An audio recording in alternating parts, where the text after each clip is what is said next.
সবাইকে জয় যিশু।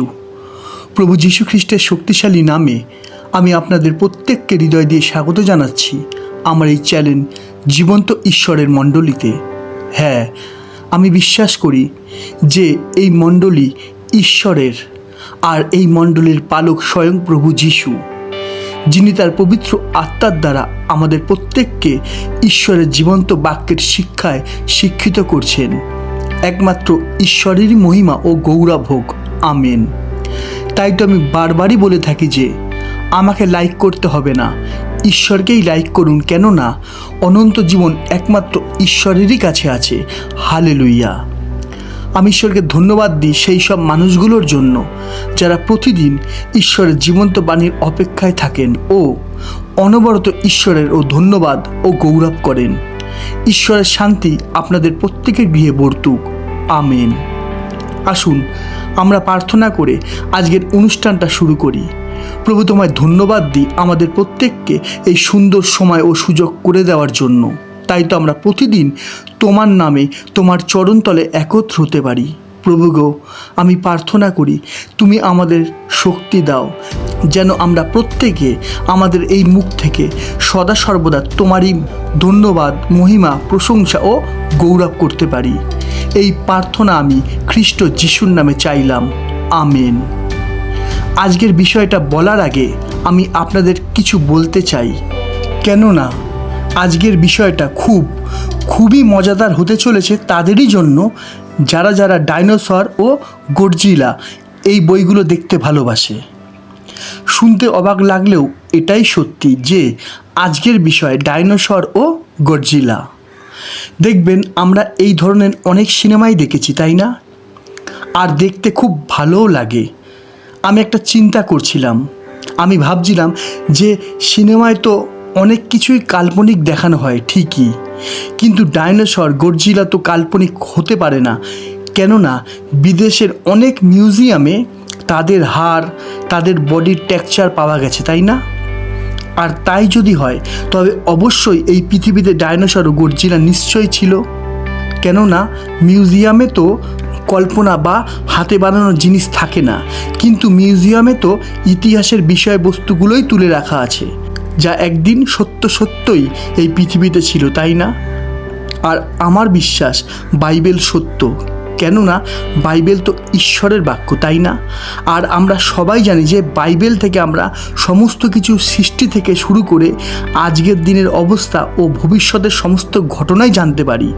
এক কথায় আদি থেকে অন্ত, শুরু থেকে শেষের বর্ণনা আমরা বাইবেল থেকে জানতে পারি, কেননা বাইবেল ঈশ্বরের বাক্য, আর ঈশ্বরের কাছে তো কিছুই গুপ্ত নেই, কেননা সমস্ত কিছুরই সৃষ্টিকর্তা স্বয়ং ঈশ্বর। আর আগে যা হয়েছে, এখন যা হচ্ছে, আর ভবিষ্যতে যা যা হবে সমস্তই তো ঈশ্বরের ইচ্ছাতেই হবে, তাই না? তাহলে আমার প্রশ্ন, বাইবেল যদি সমস্ত কিছুই প্রকাশ করে, তাহলে ডাইনোসর ও গডজিলা এই দুই জন্তুর কথাও নিশ্চয়ই বাইবেলের কোথাও না কোথাও অবশ্যই থাকবে। আর এই প্রশ্নই আমার মাথায় কয়েকদিন ধরে ঘুরছিল, তাই আমি খোঁজ করতে শুরু করে দিলাম, প্রার্থনা করতে শুরু করে দিলাম। আমি এখানে একটা বাক্য দেখাই। আমরা দেখি দ্বিতীয় বিবরণ 29 অধ্যায় 29 পদ, নিগুড় বিষয় সকল আমাদের ঈশ্বর সদাপ্রভুর অধিকার, কিন্তু প্রকাশিত বিষয় সকল আমাদের ও যুগে যুগে আমাদের সন্তানদের অধিকার। এই বাক্য থেকে আমরা কি শিখতে পারি? ঈশ্বর যা যা গুপ্ত রেখেছেন তা আমাদের জানার অধিকার নেই, কিন্তু ঈশ্বর যা যা প্রকাশ করেছেন তা জানা আমাদের ও আমাদের সন্তানদের অধিকার আছে। আর এখান থেকেই আমার এই জানার আগ্রহ, কেননা ডাইনোসর ও গডজিলা এই সমস্ত বড় বড় জন্তুদের বই দেখতে দারুণ লাগে ও এদের প্রমাণও পাওয়া গেছে যে এরা একদিন এই পৃথিবীতে ছিল, যা অনেক মিউজিয়ামে রাখা আছে। ঈশ্বরের এই মহান ও অদ্ভুত সৃষ্টি মারাত্মক রোমাঞ্চকর, কেননা ঈশ্বরের সৃষ্টি আমাদের চিন্তা কল্পনার বাইরে। তাই আমার এখনকার খোঁজ ছিল ঈশ্বরের এই দুই অদ্ভুত সৃষ্টির, অর্থাৎ ডাইনোসর ও গডজিলা। ঈশ্বরের ধন্যবাদ হোক, কেননা তিনি আমার এই তৃষ্ণা, এই ইচ্ছা তিনি পূরণ করেছেন।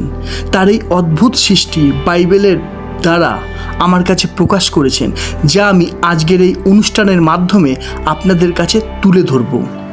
একমাত্র ঈশ্বরেরই গৌরব হোক, আমেন। প্রথমে আমি বাইবেলের মধ্যে ডাইনোসর ও গডজিলা এই দুই নাম খুঁজতে শুরু করে দিলাম, কিন্তু পুরো বাইবেলের মধ্যে কোথাও এই দুই নাম পাওয়া গেল না। তখন আমার মনের মধ্যে প্রশ্ন এলো যে এই দুই নাম কি কোনো বৈজ্ঞানিকের দেওয়া, অর্থাৎ কোনো মানুষের দেওয়া? একটু খোঁজ করতেই জানতে পারলাম 1800 সালে রিচার্ড ওয়েন নামে একজন মানুষ এই নামগুলো রেখেছিলেন, যা আমরা ডাইনোসর ও গডজিলা রূপে জানতে পারি।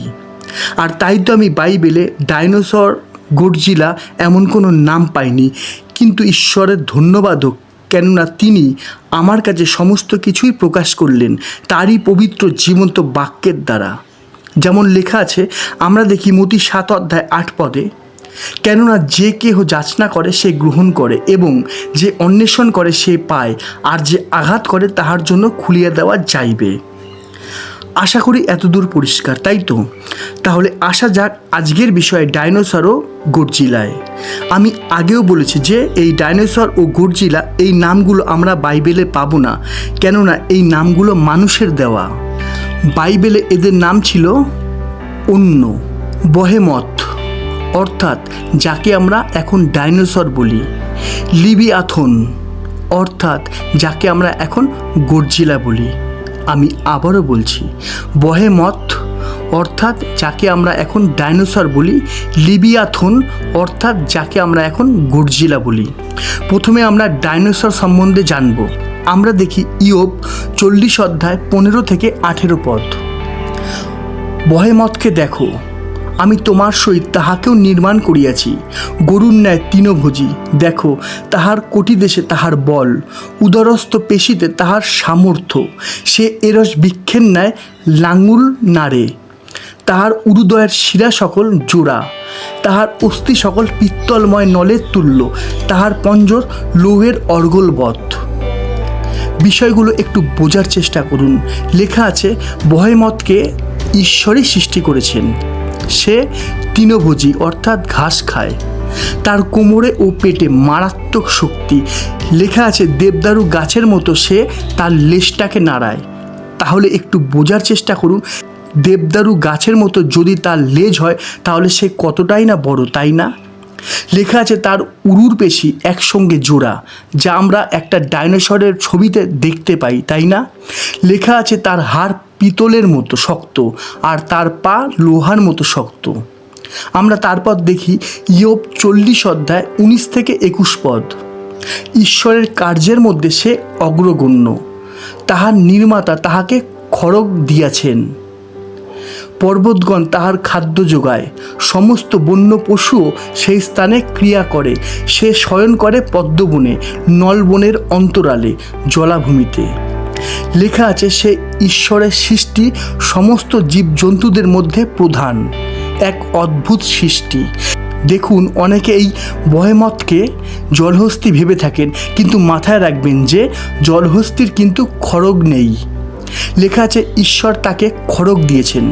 লেখা আছে সে থাকতো জলাভূমিতে।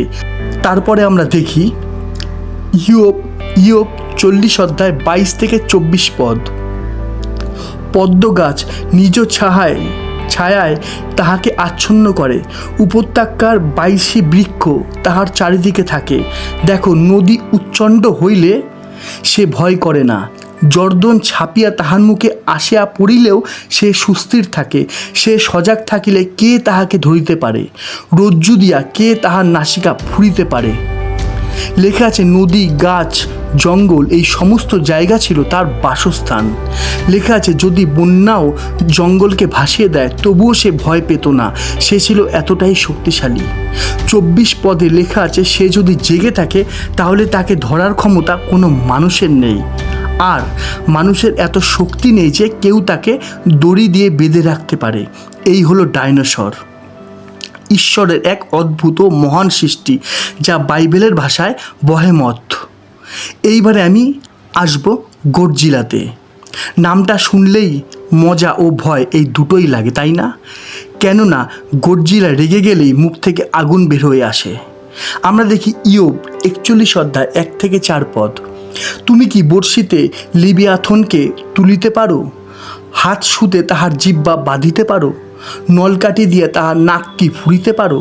পর্ষা দিয়ে তাহার হুনু কি বিঁধিতে পারো? সে কি তোমার কাছে বহু বিনতি করিবে বা তোমাকে কোমল কথা বলিবে? সে কি তোমার সহিত নিয়ম করিবে? তুমি কি তাহাকে লইয়া চিরদাস করিবে? গডজিলা অর্থাৎ লিবিয়াথন, হ্যাঁ, যার বাসস্থান জলে। গডজিলা অর্থাৎ লিবিয়াথন, যার বাসস্থান জলের তলায়, যা আমরা অনেক সিনেমার মধ্যেই দেখেছি, তাই না? আর বাইবেলেও লেখা আছে, যদিও সে মাছের মতো জলে থাকে, তবুও তুমি তাকে বড়শি দিয়ে ধরতে পারবে না, বর্ষা দিয়ে তাকে বধ করতে পারবে না, তার মুখে তুমি দড়ি দিয়ে বাঁধতে পারবে না। সে বাঁচার জন্য তোমার কাছে ক্ষমা চাইবে না, কেননা সে নিজেই মহাশক্তিশালী। তাই তুমি তাকে কখনোই দাস বানাতে পারবে না। আমরা দেখি ইয়োব 41 অধ্যায় 8 থেকে 10 পদ। তোমার হস্ত তাহার উপরে রাখো, যুদ্ধ স্মরণ করো আর সেইরূপ করিও না। দেখো, তাহাকে ধরিবার প্রত্যাশা মিথ্যা। তাহাকে দেখিবা মাত্র লোকে কি পড়িয়া যায় না? তাহাকে জাগাইবে এমন সাহসী কেউ নাই, তবে আমার সাক্ষাতে কে দাঁড়াইতে পারে? লেখা আছে, ভুল করেও তার সাথে যুদ্ধ করতে যেও না। দেখো, তাকে ধরবে এই মিথ্যে আশা করো না, কেননা তাকে জাগাবে এমন ক্ষমতা কারুর নেই।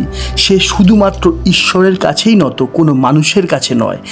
আমরা দেখি ইয়োব 41 অধ্যায় 13 থেকে 17 পদ। তাহার বর্ম কে খুলিতে পারে?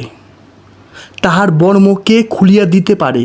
তাহার দন্ত শ্রেণীদ্বয়ের মধ্যে কে যাইতে পারে? তাহার মুখের কবাট কে খুলিতে পারে? তাহার দন্তগুলির চারিদিকে ত্রাস থাকে, তাহার ফলক শ্রেণী শোভা পায়, তাহা মুদ্রাঙ্কিতের ন্যায় দৃঢ়রূপে বদ্ধ। সেই সকল পরস্পর এমন সংলগ্ন যে তাহার অন্তরালে বায়ু প্রবেশ করিতে পারে না।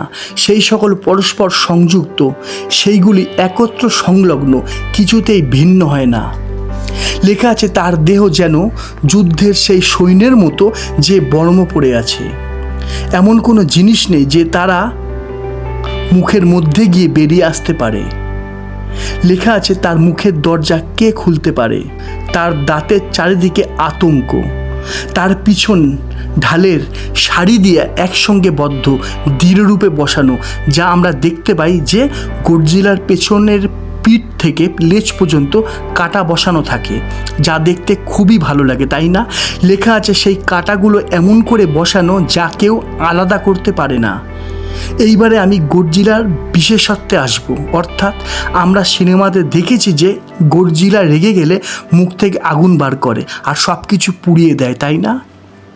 আমরা দেখি ইয়োব 41 অধ্যায় 18 থেকে 21 পদ। তাহার হাঁচিতে দীপ্তি বিকাশ করে, তাহার নয়ন অরুণের নেত্রচ্ছেদের সাদৃশ্য, তাহার মুখ হইতে জ্বলন্ত মশাল নির্গত হয়, অগ্নি স্ফুলিঙ্গ উৎপন্ন হয়, তাহার নাসারন্ধ্র হইতে ধূম নির্গত হয়, যেমন তপ্ত হন্ডিকা ও খাগড়ার ধূম।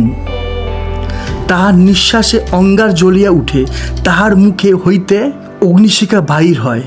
লেখা আছে যে হাঁচি দিলেই আলো বেরিয়ে আসে, তার মুখ থেকে জ্বলন্ত মশাল বের হয়, আগুনের ফুলকি লাফিয়ে ওঠে, তার নাকের ফুটো দিয়ে ধোঁয়া বের হয়, তার নিঃশ্বাসে কয়লা জ্বলে ওঠে, তার মুখ থেকে আগুন বের হয়।